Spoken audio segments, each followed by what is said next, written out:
Aujourd'hui, le 20 février 2025. Première lecture.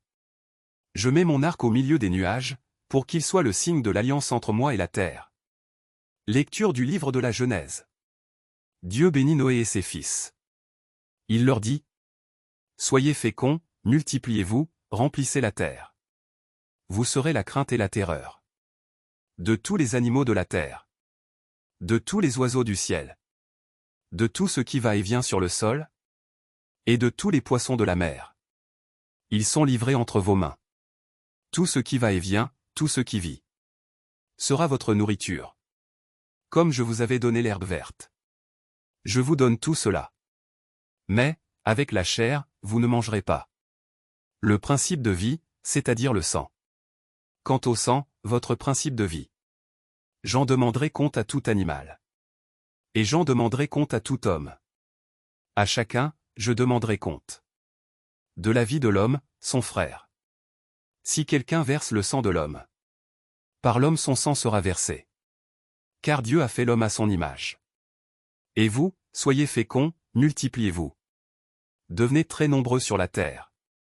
Oui, multipliez-vous. Dieu dit encore à Noé et à ses fils: Voici que moi, j'établis mon alliance avec vous, avec votre descendance après vous, et avec tous les êtres vivants qui sont avec vous. Les oiseaux, le bétail, toutes les bêtes de la terre. Tout ce qui est sorti de l'arche. Oui, j'établis mon alliance avec vous. Aucun être de chair ne sera plus détruit par les eaux du déluge. Il n'y aura plus de déluge pour ravager la terre.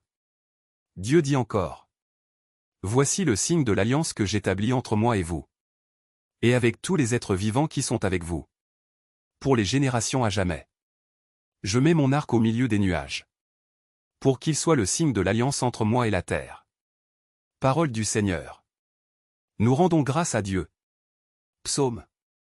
Du ciel, le Seigneur regarde la terre. Les nations craindront le nom du Seigneur. Et tous les rois de la terre, sa gloire. Quand le Seigneur rebâtira Sion. Quand il apparaîtra dans sa gloire. Il se tournera vers la prière du spolié. Il n'aura pas méprisé sa prière. Que cela soit écrit pour l'âge à venir. Et le peuple à nouveau créé chantera son Dieu. Des hauteurs, son sanctuaire, le Seigneur s'est penché. Du ciel, il regarde la terre. Pour entendre la plainte des captifs. Et libérer ceux qui devaient mourir. On publiera dans Sion le nom du Seigneur. Et sa louange dans tout Jérusalem. Au rassemblement des royaumes et des peuples. Qui viendront servir le Seigneur. Les fils de tes serviteurs trouveront un séjour. Et devant toi se maintiendra leur descendance. Évangile. Tu es le Christ. Il fallait que le Fils de l'homme souffre beaucoup. Alléluia. Alléluia. Tes paroles, Seigneur, sont esprit et elles sont vie. Tu as les paroles de la vie éternelle. Alléluia. Évangile de Jésus-Christ selon saint Marc. En ce temps-là, Jésus s'en alla, ainsi que ses disciples, vers les villages situés aux environs de Césarée de Philippe. Chemin faisant, il interrogeait ses disciples. Au dire des gens, qui suis-je? Ils lui répondirent: Jean le Baptiste.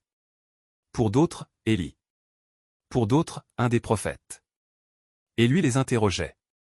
Et vous, que dites-vous? Pour vous, qui suis-je? Pierre, prenant la parole, lui dit: Tu es le Christ. Alors, il leur défendit vivement de parler de lui à personne.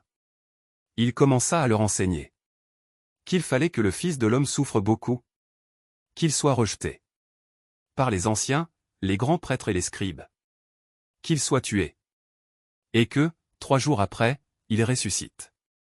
Jésus disait cette parole ouvertement. Pierre, le prenant à part, se mit à lui faire de vifs reproches.